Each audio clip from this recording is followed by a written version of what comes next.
اعوذ باللہ من الشیطان الرجیم، بسم اللہ الرحمن الرحیم۔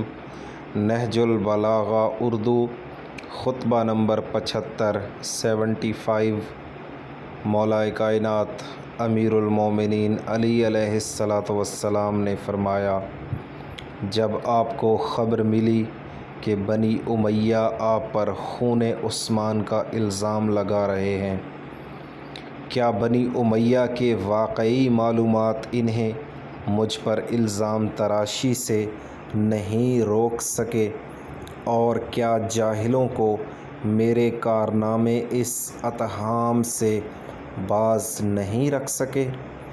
یقیناً پروردگار نے تہمت و افتراء کے خلاف جو نصیحت فرمائی ہے وہ میرے بیان سے کہیں زیادہ بلیغ ہے۔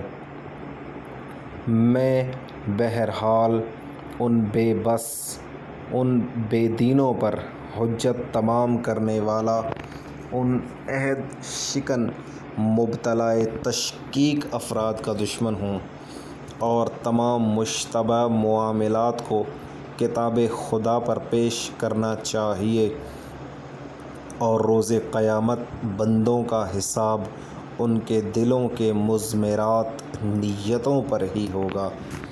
سبحان اللہ، جزاک اللہ۔ یہ تھا خطبہ مولا علی علیہ السلام کہ جب آپ پر حضرت عثمان کے قتل کا الزام لگایا گیا تو اس کے جواب میں آپ نے یہ خطبہ ارشاد فرمایا۔